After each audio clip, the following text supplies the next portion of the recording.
Want to know the latest and hottest music hitting the airwaves? Don't be left out. Listen to the Golden State Media Concepts Music Podcast. Keith keeps you on the loop with everything you need to know from pop, rock, hip-hop, and the top 40. And we'll throw in news of your favorite artists, concert and tour dates, and so much more.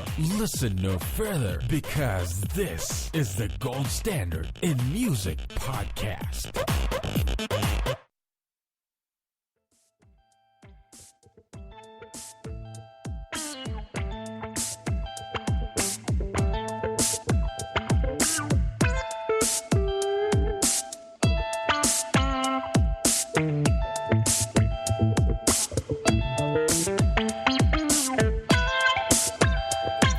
Hello and welcome to the GSMC Music Podcast, brought to you by the GSMC Podcast Network.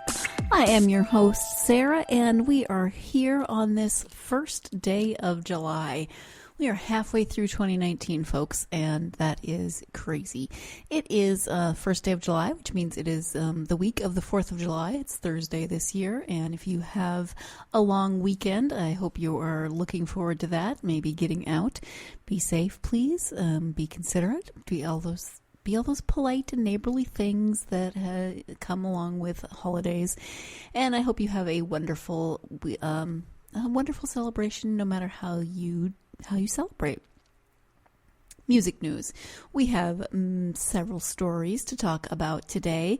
On the last episode, I talked about the Get Up Challenge, which I have seen another video, a longer video of the same guy. It turns out that his name is, I think his YouTube channel is My Name is Ding. He has a bunch of videos that I haven't watched, but he posted a longer video. I think it's the entire song of the Get Up Challenge, and it's still just as entertaining.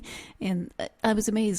Usually, anytime you read comments on something like that, there's numerous terrible trolling comments, and by and large, these were very positive comments and complimentary, so I was very impressed.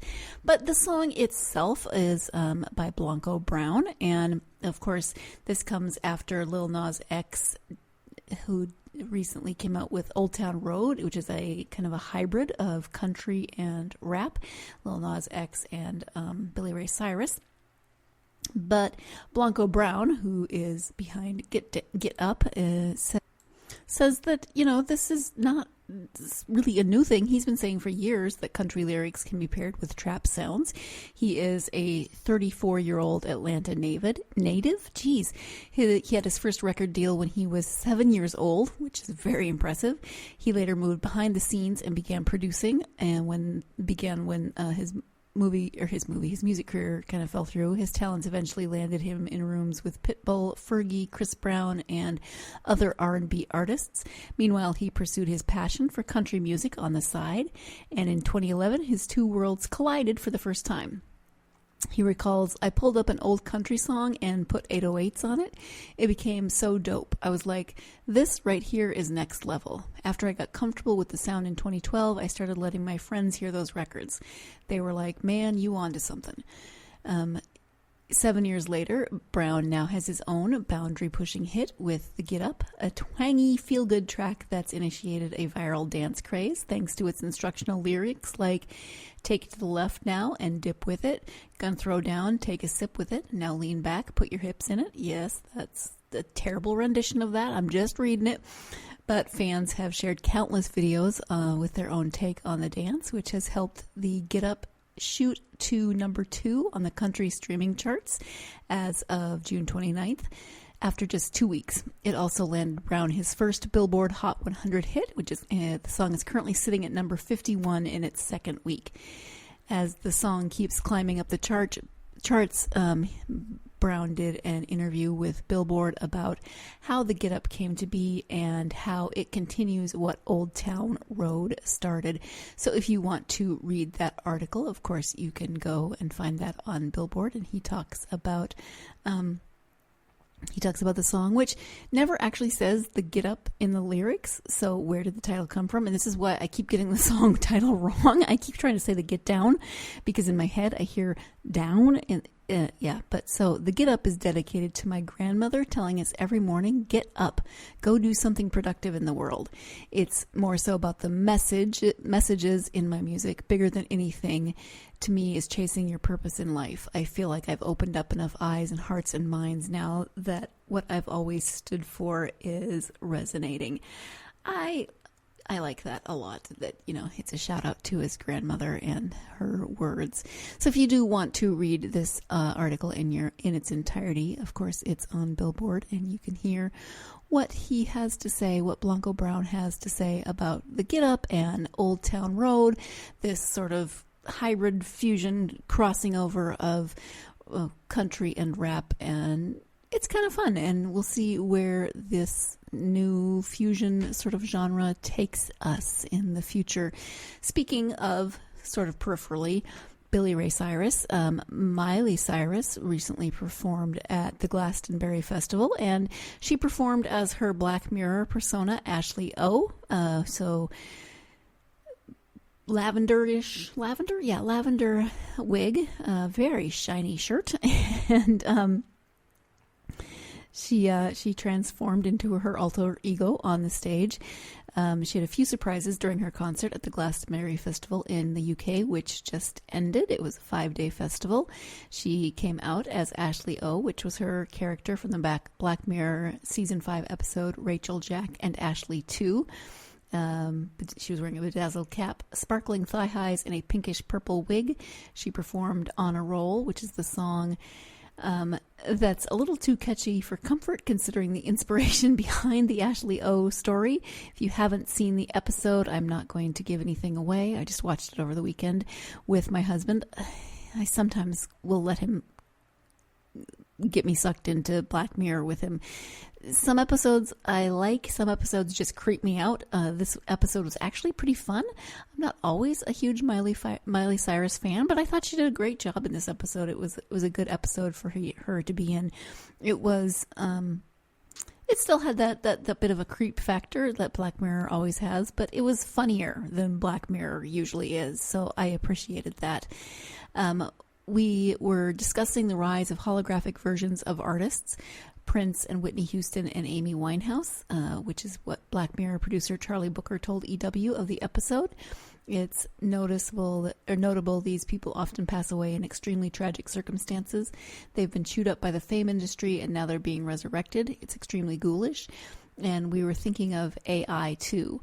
What if you could program something that could write like John Lennon? So that's kind of the, I'm not going to ruin the episode for you if you haven't seen it, but yes, there's AI, there's some holographic images going on. And so she came on and performed as Ashley O, and I think that's pretty interesting, but I don't get out much. I don't know. So the Glastonbury Festival sounds like it was really fun and really interesting. There's been a ton of articles about the performers, a lot of articles on Kylie Minogue and the various people that she had up on stage with her as she performed. So sounds like it was a good time. And like I said, it's a 5-day festival that just ended over the weekend. In other news, there's a new article in Self magazine on Alanis Morisette that came out on June 26th that popped up on something this morning that I was looking at. It's a very long article, so take some time to sit down and read it if you're an Alanis Morisette fan. She is 45, which makes sense because she was popular when I was in college. In fact, she's one of the things that got me through college. She's 45. She is currently pregnant with her 3rd child, and so she talks about childbirth, postpartum depression, the Me Too movement, music. Of course, the author made me laugh just in the beginning when she's talking about completely fangirling over the experience. There's a bunch of really beautiful pictures of her. She's very pregnant. She's 8 months pregnant in this photo shoot. So lots of pictures of her kind of being pregnant and goddess-like. And like I said, if you're an Alanis Morisette fan, or if you want to know maybe a little bit more about her, it was an interesting read. Again, that was in Self magazine, and she talks about music and motherhood and everything else. She's kind of, if you don't know her, she's a little crunchy, and I can say that because she came out in the 90s and crunchy was a thing. She's a very interesting person. Oh, it's Canada, and today's July 1st. It's Canada Day, so it's appropriate to be talking about a Canadian on Canada Day, right? There's a ton of pictures. Oh my goodness. I was just scrolling through the article again, but I found it interesting. She talks a little bit about the musical, or the Broadway musical, which is based on her first album, Jagged Little Pill. And just, kind of talks about, it's kind of a retrospective on her career, but also what's going on with her now, and all those great things. So it's a really interesting article if you are an Alanis fan, or if you want to know more about her. I enjoyed kind of that throwback to my college years when college in the 90s was really interesting. In the mid-90s, there was a lot of angry feminists, and it produced a lot of really angry, awesome music and some really interesting reading material. And I'm not going to go off on a tangent on all of that, but it made for some really fun, angry college years, especially at a liberal arts college like I went to. So on that note, we are going to take our first break of the podcast. When we come back, more music news. So stay tuned. You're listening to the GSMC Music Podcast, and I'll be right back. Always on the go, but the day just won't be one without your Hollywood fix. Let Golden State Media Concepts Entertainment Podcast take care of that. An all-inclusive look of pop culture.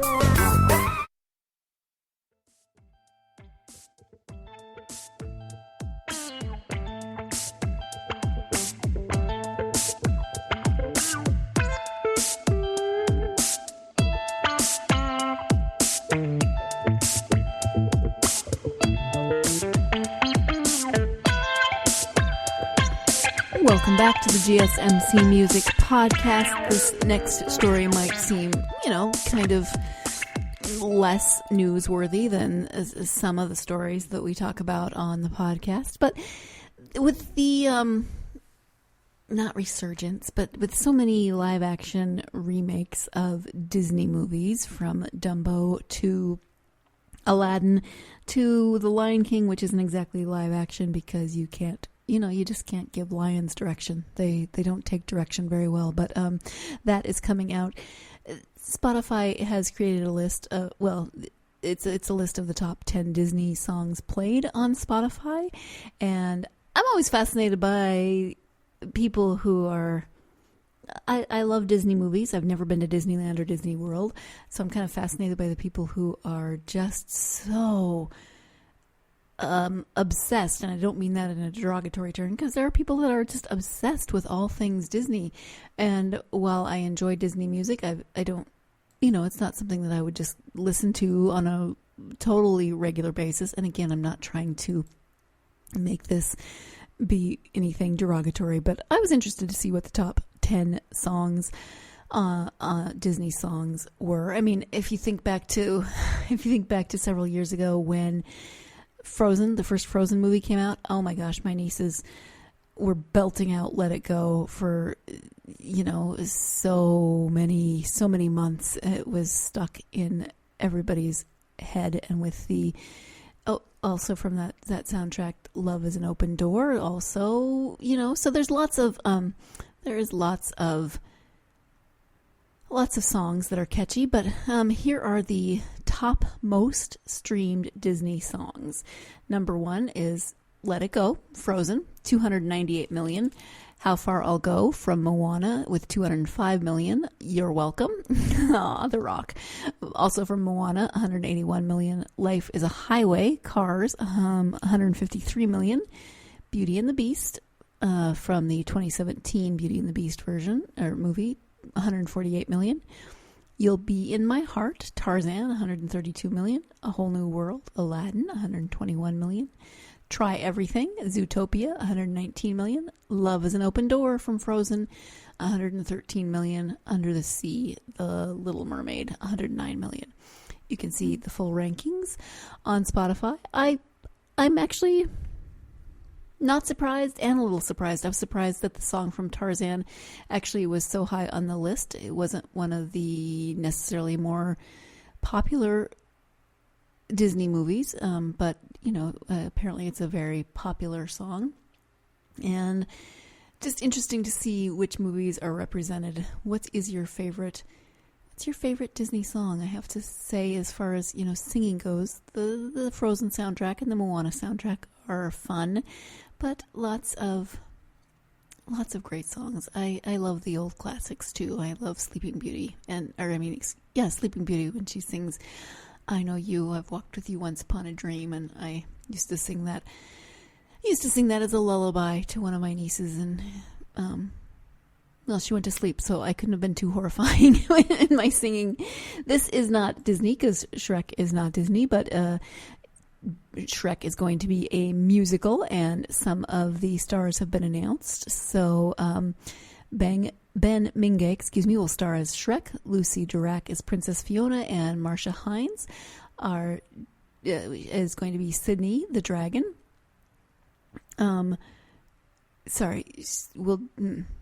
Will join the Sydney cast as the dragon. Geez, I just looked at that sentence and it all blurred together. So when the opportunity to produce Shrek the Musical arose, I instantly thought of Ben and Lucy as ideal casting for Shrek and Princess Fiona, and I'm thrilled they have both agreed to join the production.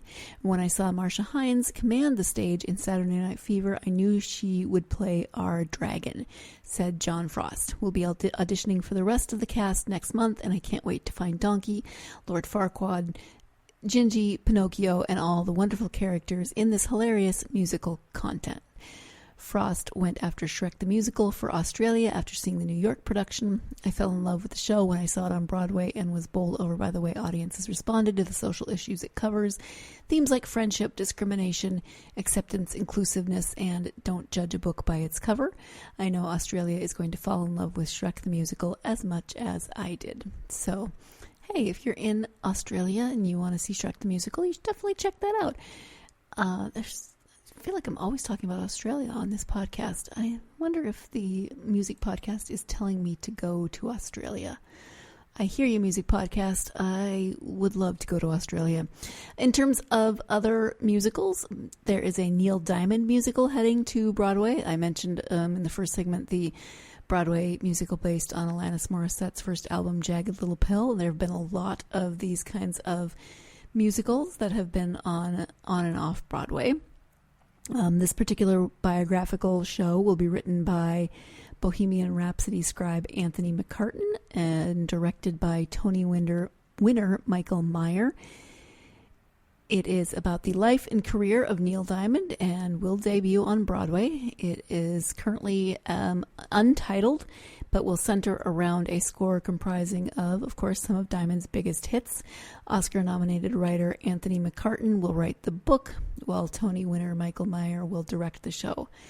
Diamond said in a statement, "I've always loved Broadway. The inspiration for many of my early songs came from shows like West Side Story, My Fair Lady, and Fiddler on the Roof, so it seems only fitting to bring my songs to the Great White Way. I'm honored and excited to be working with this great team." So the musical will chronicle Diamond's rise from a poor Jewish kid in Brooklyn to one of the most acclaimed and successful singer-songwriters in the world. It will capture both the numerous setbacks and disappointments that marked his career, as well as the triumphs that came with such hits as Sweet Caroline, America, Song Sung Blue, and I've Been This Way Before. When I think of Neil Diamond, I think of 8 tracks, because my dad had Neil Diamond on 8 tracks. Probably also had Neil Diamond on vinyl, but when I think of my dad and Neil Diamond, I think of 8 tracks. You maybe never even used an 8-track, but they were so clunky. I don't know. they were an interesting way to get music out. Very, very clunky. You think cassettes are clunky? You think CDs are clunky? 8 tracks, clunky. But that's neither here nor there. So some musical news from Shrek to Neil Diamond is kind of actually pretty funny, but I'm fascinated by all the Broadway, all the not only the plays, but the movies that are based on either they're biographical like Rocket Man, or they are plays that are just made from a group's music, such as Mamma Mia, which has been around for quite some time. But they just take the songs from the band or the solo artist and kind of write around them. It's fascinating. It's kind of fun to see a lot of the music that I either grew up with or my parents grew up with or what have you, that is then turned into this different way of getting it out to a generation that may or may not be that familiar with the music. So it's really fun. We are going to take our second break of the podcast, and when we come back, we'll be wrapping up this episode. So stay tuned. You're listening to the GSMC Movie Podcast, and I will be right back. Tired of searching the vast jungle of podcasts? Now listen close and hear this out. There's a podcast network that covers just about everything that you've been searching. Hey! The Golden State Media Concepts Podcast Network is here. Nothing less than a podcast bliss with endless hours of podcast coverage. From news, sports, music, fashion, cooking, entertainment, fantasy, football, and so much more. So stop lurking around and go straight out to the Golden State Media Concepts Podcast Network. Guaranteed to fill that podcast itch. Whatever it may be. Visit us at www.gsmcpodcast.com. Follow us on Facebook and Twitter, and download us on iTunes, SoundCloud, and Google Play.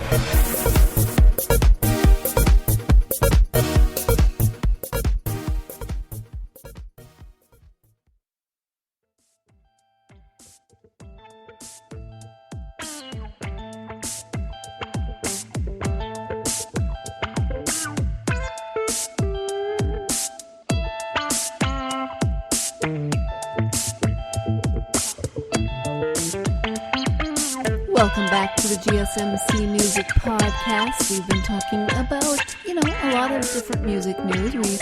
We started with Blanco Brown's Get Up Challenge. There are, of course, always there are always challenges happening on social media, always with their own hashtag. And one of the recent challenges is the Bottle Cap Challenge. I don't know if you have seen the hashtag or know what this is, but it's being spearheaded by MMA fighter Max Holloway. The challenge requires the participant to remove the cap of a bottle just by kicking it. And my husband saw this the other day, and I was downstairs in our house, and he was upstairs.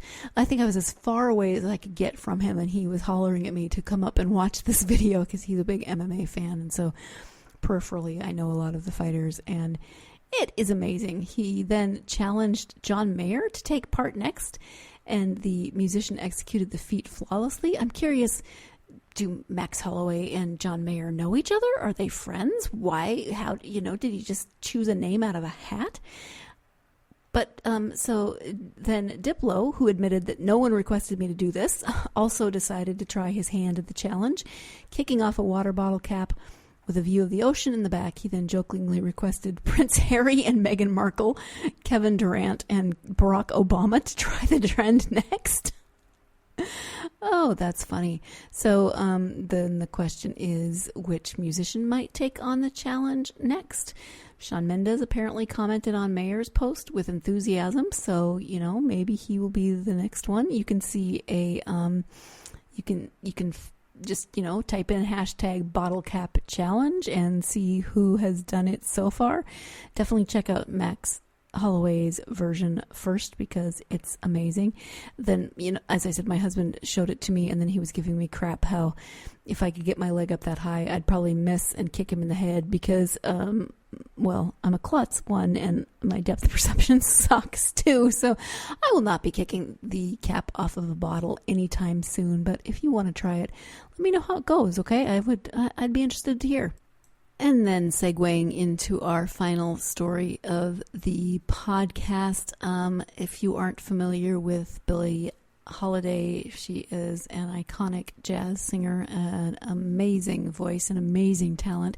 And there is an article out today by Jenna Goldberg, in the Idolater, on Idolater, entitled "A Rough Life and a Beautiful Voice, Jazz Icon Billie Holiday." If you are a fan of hers, or if you want to learn more about hers, this is a really interesting article, kind of like what I was talking about with the Alanis Morisette article, although this one talks about someone who is no longer with us.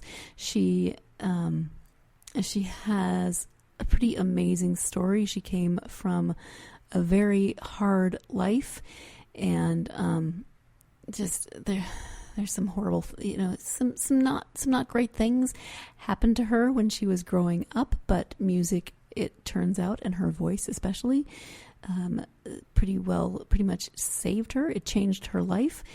She went to jail, and after she was released from jail, she looked for other ways to earn an income and got her first paying gig as a performer at a club. Eventually, she was able to, get a career, start a career as a singer. Her emotional performances struck chords with people. There's some really amazing pictures in this article. Also, I don't want to just, kind of read everything to you, but her vocal style has been described as steel-edged and yet soft inside. She was very unique, and people loved her for that. A critic once described her singing as steel-edged and yet soft inside, a voice that was almost unbearably wise in disillusion and yet still childlike again at the center. And at that time, her songs were very unusual. In the 30s, she met some people who altered the course of her life, it turns out, and she started, singing in clubs, and then she made history as an African-American singer. There are pictures in here of her with Louis Armstrong. And I got sidetracked, but just some really fascinating facts about Billie Holiday if you are a fan of hers, or if you are interested in finding more about her. She had it sounds like a really hard life, as often happens with iconic performers like that. Her life was hard growing up, and sometimes, often a hard childhood can lead to continuing difficulties throughout life, and it sounds like that was the case for Billie Holiday. But she did receive 4 Grammy Awards posthumously for Best Historical Album. She was inducted into the Grammy Hall of Fame in 1973. Diana Ross played her in the 1972 film Lady Sings the Blues, and Billie's estate was estimated to be worth $14 million in 2014. She is really a fascinating person. I'm actually going to read through this article again because I didn't know a lot about Billie Holiday, except that she had this amazing, unique voice, and she was, she really did make history in a lot of ways. So if you are interested in, a little music history, if you're interested in jazz and jazz performers, then you might want to check out this article again. As I said, it is on a site called Idolater, and the author is Jenna. Where is that? I'm scrolling as fast as I can. Hang in there with me. Jenna Goldberg, and it was published today. So I think it might be time to, Diana Ross, I'm sure, did an amazing job, but maybe it's time for a new Billie Holiday biopic, or maybe I should just find a good autobiography and read that, so I can learn more about her.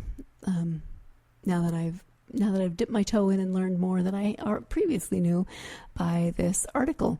So maybe not my typical story, but I am fascinated with history. I'm fascinated with people. For me, it's always the people behind everything. History. I love social history as opposed to, let's say, political history or the history of war or all of those things, which of course are very important, but I am fascinated by the people that are involved in music, in movies, in entertainment. What are the stories of the people behind the music, behind the viral video, behind the hashtags, etc. So on that note, let's go ahead and wrap up this episode of the GSMC Music Podcast. Thank you so much for joining me. Please join me again next week. And in the meantime, have a safe and fun 4th of July. Talk to you next time. You've been listening to the Golden State Media Concepts Music Podcast, part of the Golden State Media Concepts Podcast Network. You can find this show and others like it at www.gsmcpodcast.com. Download our podcast on iTunes, Stitcher, SoundCloud, and Google Play. Just type in GSMC to find all the shows from the Golden State Media Concepts Podcast Network, from movies to music, from sports to entertainment, and even weird news. You can also follow us on Twitter and on Facebook. Thank you, and we hope you have enjoyed today's program.